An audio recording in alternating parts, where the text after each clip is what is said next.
नमस्कार, आप देख रहे हैं प्राइम न्यूज और मैं हूं आपके साथ आलोक शुक्ला। छत्तीसगढ़ प्राइम में आप सबका स्वागत है। बेमेतरा में शासकीय जमीन का फर्जी पट्टा बनाकर 4,50,000 रुपयों में सौदा कर महिला को धोखा देने का एक मामला सामने आया है। पूरा मामला बेरला ब्लॉक के ग्राम पंचायत सरदा का है, जहां पीड़िता ग्राम सरदा में ही होटल संचालित कर अपना जीवन यापन करती है। पीड़िता ने दुकान बनाने के लिए गांव के ही श्यामलाल साहू से एक जमीन का सौदा किया था। सौदा हो जाने के बाद पीड़ित महिला ने उस जगह पर कब्जा करना चाहा तो पता चला कि वो सरकारी जमीन है। उसके बाद से परेशान महिला ने अधिकारियों से इस मामले की शिकायत की, लेकिन अभी तक कोई भी ठोस कार्रवाई नहीं हुई है। आंदू सरदा की रहने वाली उसने एक शिकायत में अपनी बताई है कि एक जमीन उसने किसी से खरीदा था, तो वो जमीन को जब उसने पैसे दिए और उसका जब वेरिफिकेशन करवाया तो वो जमीन किसी दूसरे व्यक्ति का निकला। तो उसके संबंध में भी शिकायत आई है, उसकी जांच अभी हम लोग कर रहे हैं। सर मैम, इसी मामले में उस व्यक्ति के खिलाफ 3-4 लोग शिकायत कर चुके हैं, ऐसी जानकारी है? मेरे पास तो इस तरह की अभी कोई जानकारी नहीं है और ना ही इस संबंध में मुझे कोई शिकायत अभी तक मिली है।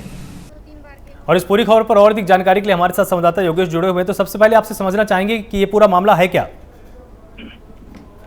जी मैं शुक्ला जी बताना चाहूंगा। बेमेतरा जिले का सरदा गांव का मामला है और जहां पर एक पीड़ित महिला जो है एक गांव के ही व्यक्ति से ये जमीन का सौदा करती है।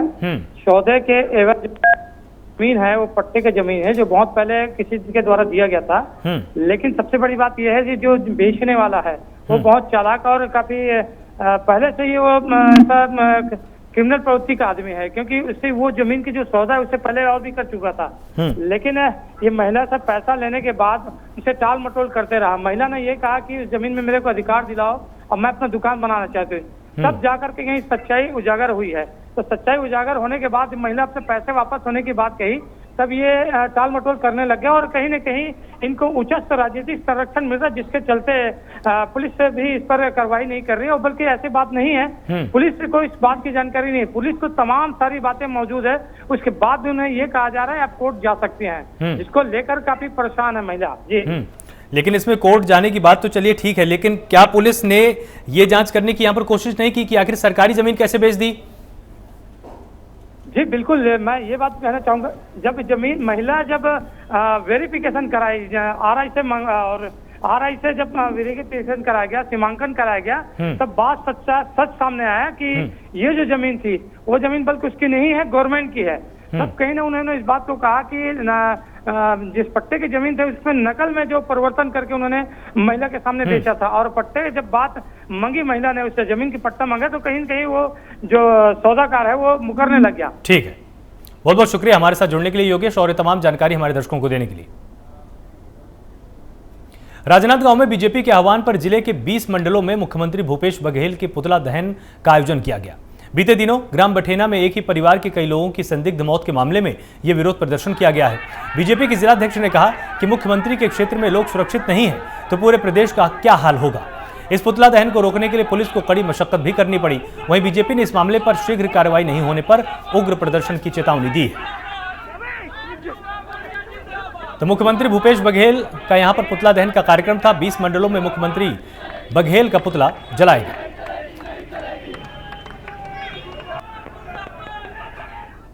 वहीं रायपुर में कोरोना की दूसरी लहर ने हड़कंप मचा दिया है। राज्य में 856 नए कोरोना संक्रमित मरीज पाए गए। स्वास्थ्य विभाग के मेडिकल बुलेटिन के अनुसार बीते 24 घंटे में 266 मरीज ठीक हुए हैं। वहीं दूसरी ओर 8 मरीजों की इलाज के दौरान मृत्यु हो चुकी है। प्रदेश में अब तक लगभग 4000 कोरोना संक्रमित मरीजों की मौत हुई है। तो राज्य में 856 नए कोरोना मरीजों की पुष्टि हुई है और 266 मरीज स्वस्थ हुए हैं, तो वहीं 8 मरीजों की मौत भी हुई है।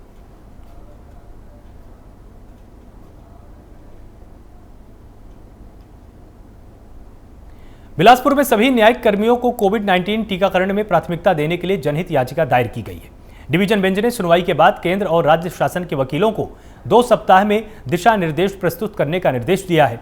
जिला अधिवक्ता संघ की जनहित याचिका में कहा गया कि जज, वकील, न्यायकर्मी कामकाज के दौरान लगातार अन्य लोगों के संपर्क में आते हैं। कई वकील और न्यायिक अधिकारी कर्मचारी कोरोना वायरस का शिकार भी हो चुके हैं। इसको देखते हुए उनको टीकाकरण में प्राथमिकता मिलनी चाहिए।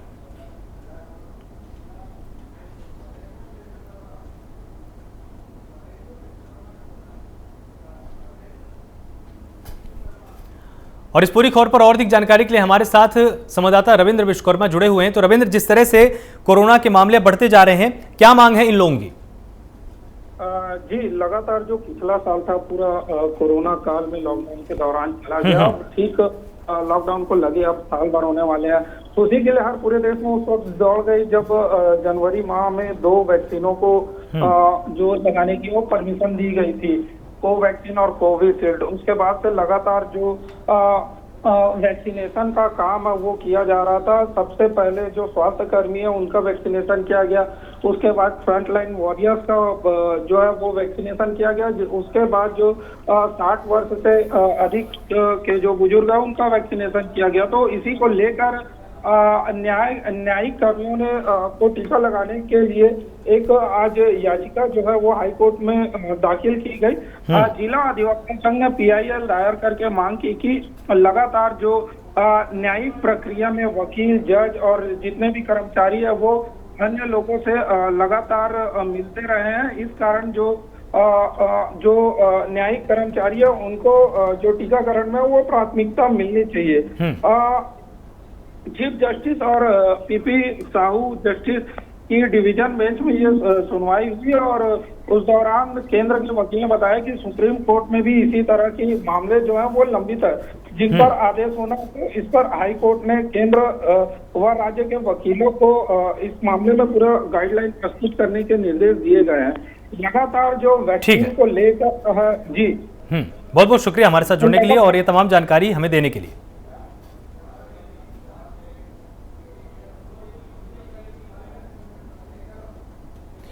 कांकेर के पंखाजूर में SDM ने कोरोना के बढ़ते संक्रमण को देखते हुए क्षेत्र के लोगों को मास्क, सैनिटाइजर और सोशल डिस्टेंसिंग पालन करने की अपील की है। वहीं हमारे संवाददाता शुभम ने कोरोना को लेकर SDM से खास बातचीत भी की है। उन्होंने क्या कुछ कहा, आपको भी दिखाते हैं।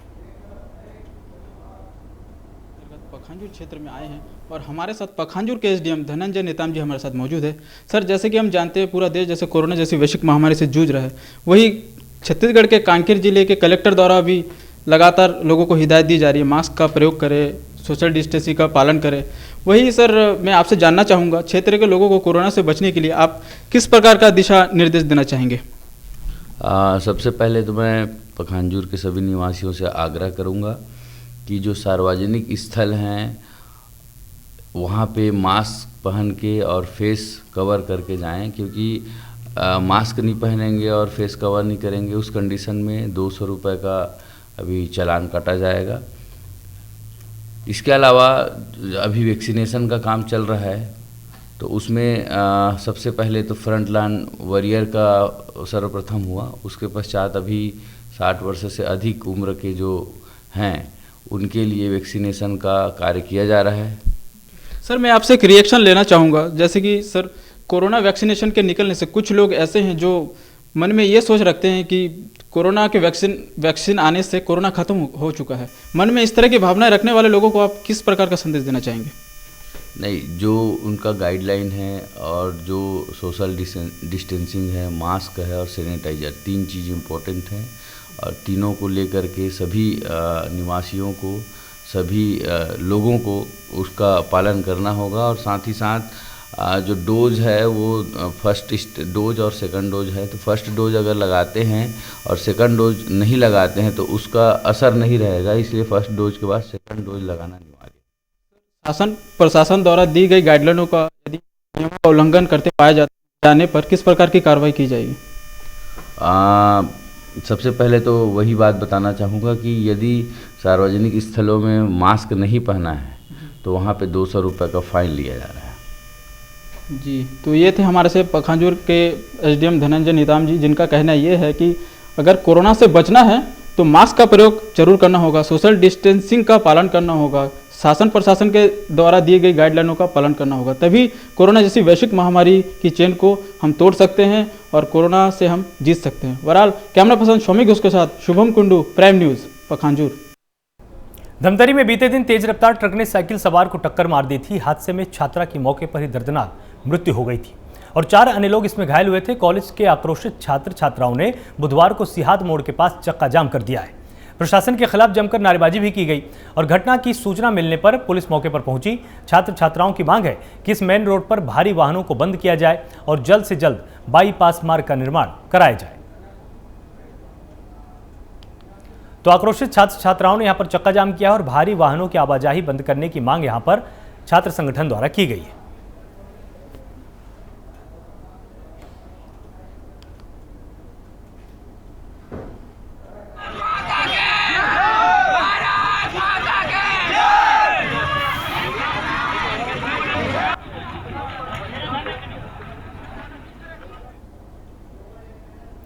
बलरामपुर के ग्राम पंचायत भेड़ा घाट में करंट लगने से एक 9 साल के बच्चे की दर्दनाक मौत हो गई।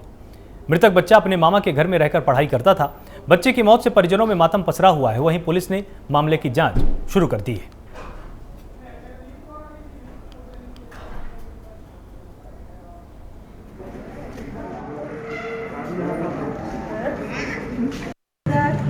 हॉस्पिटल से फ़ोन किया था कि कोई बच्चे की अननेचुरल डेथ हो गई है, तो मैं हॉस्पिटल में पहुंच के पता किया तो बच्चे का नाम दीपक यादव बता रहे हैं। 9 वर्ष का बच्चा है जो कि लहसुन पाट का रहने वाला है और अपने मामा जी के यहाँ पे भेड़ा घाट में रहता था, अलगडिया के भेड़ा घाट पारा में। और अभी तो प्रारंभिक जांच से इन लोग बता रहे हैं जैसे कि करंट से मृत्यु हुई है, फिर भी हम पंचनामा करके पीएम करवा रहे हैं और पीएम में सारी स्थिति क्लियर हो जाएगी। बिलासपुर में रेलवे यात्रियों के लिए एक राहत भरी खबर है। यात्रियों की सुविधा को देखते हुए रेलवे ने ट्रेनों के परिचालन की अवधि को बढ़ा दिया है। बता दें कि कोरोना काल में यात्रियों की सुविधा को ध्यान में रखते हुए कुछ स्पेशल ट्रेनों का परिचालन शुरू किया गया था। इसके साथ ही परिचालन का समय कुछ महीनों के लिए तय किया गया है। अब ये अवधि जून तक बढ़ाई गई है।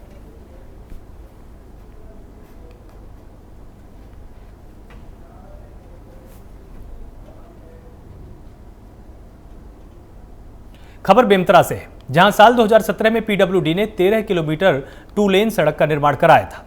सड़क निर्माण के दौरान 80 से 90 घर, दुकानें और खेतों को तोड़कर जमीन अधिग्रहित की गई थी, जिसके लिए पीडब्ल्यूडी विभाग ने जमीन के मालिकों को मुआवजा देने का ऐलान किया। लेकिन आज भी ये लोग मुआवजे की आस में दर दर भटक रहे हैं।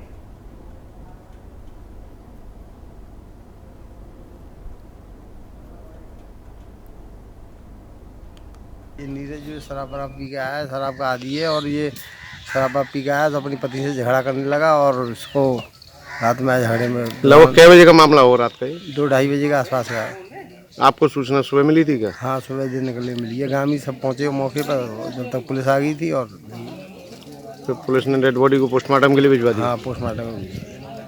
और युवक फरार है या पकड़ लिया पुलिस ने? फरार है वो।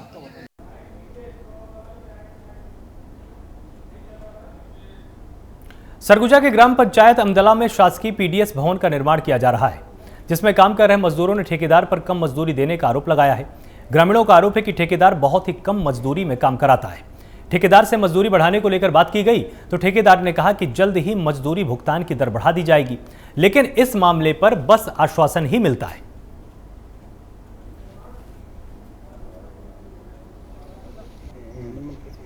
ये पूरे प्रदेश भर में ये शिकायत है कि जो मिनिमम वेजेस है उसका पालन कई जगह नहीं हो पा रहा है और जहाँ जहाँ से भी लिखित में शिकायत प्राप्त हो रही है संबंधित डिपार्टमेंट को भी इससे अवगत कराया जा रहा है, उस पर कार्रवाई भी कराई जा रही है।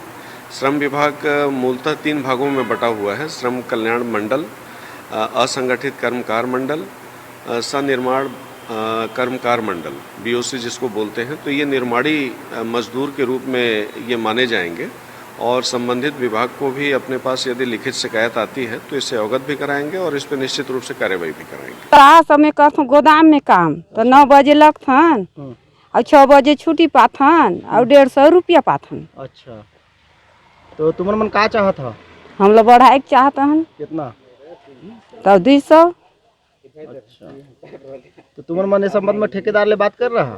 नहीं करे हन। अच्छा। भाई होली के बाद बढ़ाबो कहीं कहीं रहे ना, लेकिन होली के बाद बढ़ाबो कहीं। समस्या तो यहाँ ये है सर कि यहाँ रेट जो है तो बहुत कम दे रहे हैं।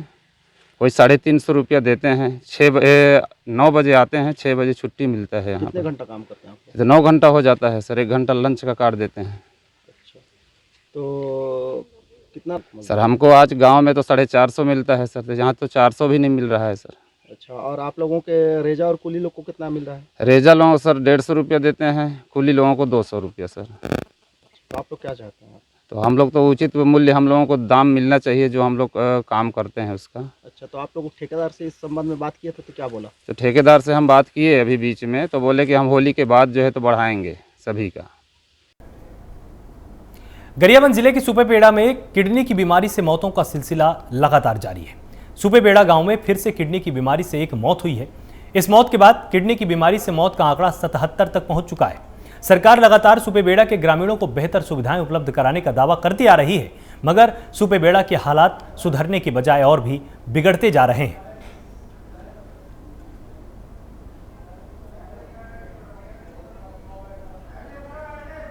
तो लोगों की मौत से ग्रामीणों में दहशत का माहौल लगातार बढ़ता जा रहा है। लगभग 77 मौतें किडनी की बीमारी के चलते हो चुकी हैं। इसके चलते लोग अब डरे हुए हैं।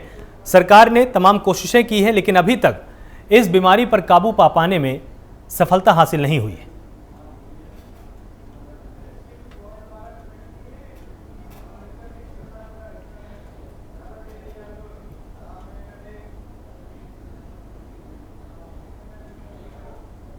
जसपुर में एक युवती ने एक युवक पर शादी का झांसा देकर दुष्कर्म करने का आरोप लगाया। युवती की शिकायत पर पुलिस ने आरोपी युवक को गिरफ्तार भी कर लिया है। और ये पूरी घटना हम आपको जसपुर से बता रहे हैं, जहां पर युवक पर दुष्कर्म का आरोप लगाया गया और शादी का झांसा देकर इसने दुष्कर्म किया। पुलिस ने आरोपी को गिरफ्तार कर लिया है।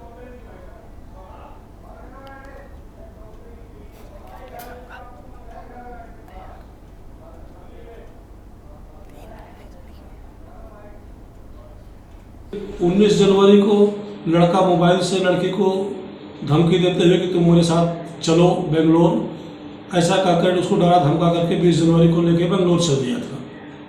अभी ये लोग 7 मार्च को लड़का बेंगलोर से लेकर उसको आया और लुड़ेक के पास उतार दिया और ये बोला कि रुको मैं दाढ़ी बनवा करके आ रहा हूँ, और वहीं से वो भाग गया, जिस पर युवती ने अपराध पंजीबद्ध कराया था।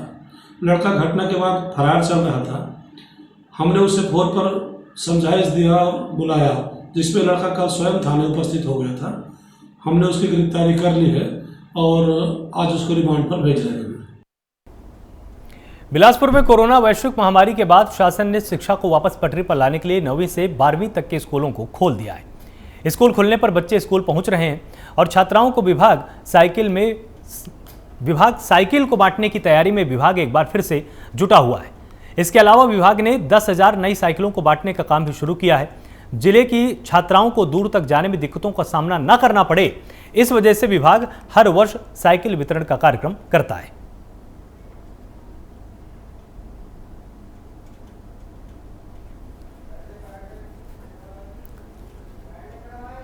तो तमाम छात्राओं को दूर तक शिक्षा के लिए जाना पड़ता है। इसके लिए विभाग ने तय किया है कि हर वर्ष हम साइकिलें देंगे, ताकि छात्राएं आसानी के साथ अपने विद्यालय तक पहुंच पाएं, वहां पर शिक्षा को ग्रहण कर पाएं और उसके बाद सुरक्षित अपने घरों तक आ पाएं। और इसी के एक क्रम में स्कूल विभाग ने छात्राओं को फिर से साइकिल बांटी है।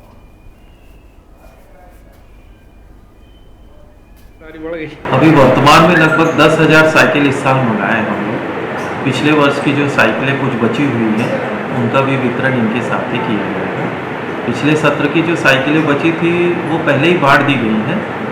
अब वर्तमान में जो शेष छात्राओं के लिए जो साइकिलें हैं वो आगे कसा रही हैं। आज कोटा ब्लॉक में ये प्रारंभ हो चुका है। पटना जनप्रतिनिधियों की उपस्थिति में साइकिलों का वितरण सभी कक्षा 9वीं के छात्राओं को किया है।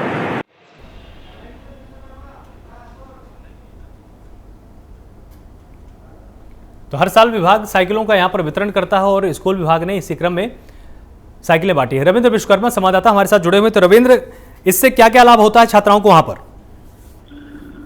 जी, कोरोना वैश्विक महामारी के बाद शासन द्वारा जो शिक्षा को वापस पटरी में लाने के लिए 9वीं से 12वीं तक के स्कूलों को खोल दिया गया है। स्कूल खुलते ही जो उत्तर माध्यमिक शाला की छात्राएं उन्हें हर साल इस प्रकार जाती है।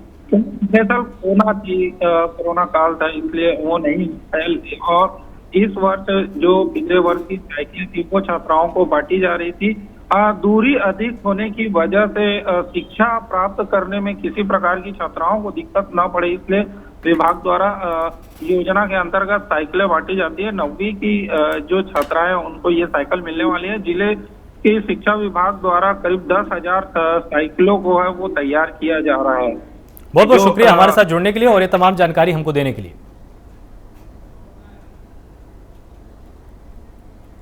तो यहाँ पर स्कूल विभाग द्वारा साइकिलों का वितरण किया जाता है ताकि सही समय पर छात्राएं अपने विद्यालय तक पहुंच पाएं और सुरक्षित होकर अपने घर तक भी वापस आ पाएं।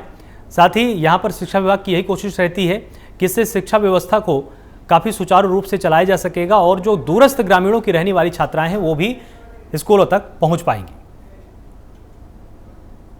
छत्तीसगढ़ प्राइम में फिलहाल इतना ही। आप लगातार जुड़े रहिए प्राइम न्यूज़ के साथ। नमस्कार।